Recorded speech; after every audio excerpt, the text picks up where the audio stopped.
കേരളത്തിൽ വയോജനങ്ങൾക്ക് പെൻഷൻ ലഭിക്കാതെ ഇപ്പോൾ മാസങ്ങളാകുന്നു. എന്തുകൊണ്ട് പെൻഷനില്ല എന്ന ചോദ്യത്തിന് സർക്കാർ നൽകുന്ന മറുപടിയാകട്ടെ ഖജനാവിൽ പണമില്ല എന്നത്.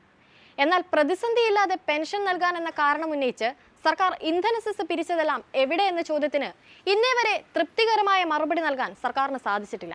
സംസ്ഥാനത്ത് സാമൂഹിക സുരക്ഷാ പെൻഷൻ വിതരണത്തിനായി ഇന്ധന സെസ് മുഖേന ഇതുവരെ പിരിച്ചെടുത്തത് 774.77 കോടി രൂപയാണ്. 2023 ഏപ്രിൽ 1 മുതൽ ഡിസംബർ 31 വരെയാണ് ഈ തുക പിരിച്ചെടുത്തത്.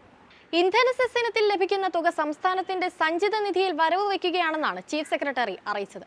പെൻഷൻ തുക നൽകുന്നതിനായി ഇന്ധന സെസ് മുഖേന കോടികൾ പിരിച്ചെടുത്തിട്ടും ഇതുവരെ ഇതിൽ നിന്ന് 1 രൂപ പോലും പെൻഷനായി നൽകിയിട്ടില്ലെന്നതാണ് രേഖാമൂലം ചീഫ് സെക്രട്ടറി അറിയിച്ചിരിക്കുന്നത്. കഴിഞ്ഞ കുറെ മാസങ്ങളായി പെൻഷൻ വിതരണം മുടങ്ങിയിരിക്കുകയാണെങ്കിലും ഇന്ധന സെസ് പിരിച്ചെടുക്കുന്നത് നിർത്തിയിട്ടില്ല.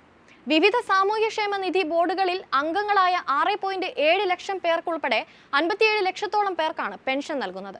പ്രതിവർഷം ഏകദേശം 11,000 കോടി രൂപയാണ് ഇതിനാവശ്യമായി വരുന്നത്. ഈ പെൻഷൻ തുക നൽകുന്നതിന് സാമൂഹ്യ സുരക്ഷാ സീഡ് ഫണ്ട് മുഖേന അധിക സമാഹരണം നടത്തുമെന്ന് 2023-24 ബജറ്റിൽ നടത്തിയ പ്രഖ്യാപനത്തിന്റെ അടിസ്ഥാനത്തിലാണ് സംസ്ഥാനത്ത് ഇന്ധന സെസ് ഏർപ്പെടുത്തുന്നത്. 2023 ഏപ്രിൽ 1 മുതൽ പെട്രോൾ, ഡീസൽ എന്നിവയ്ക്ക് 2 രൂപ വീതമാണ് സെസ് ഏർപ്പെടുത്തിയത്. ഒരു മാസം സാമൂഹ്യ സുരക്ഷാ ബോർഡ് പെൻഷൻ നൽകുന്നതിന് 750 കോടി രൂപയാണ് കണ്ടെത്തേണ്ടത്. 2023 ഏപ്രിൽ 1 മുതൽ നവംബർ 30 വരെ ഇന്ധന സെസ് ഇനത്തിൽ 600.78 കോടി രൂപ ലഭിച്ചു.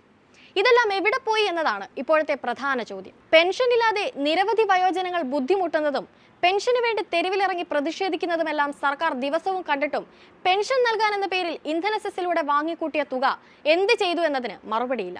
എന്നിട്ട് കുറ്റം മുഴുവൻ കേന്ദ്രത്തിന്.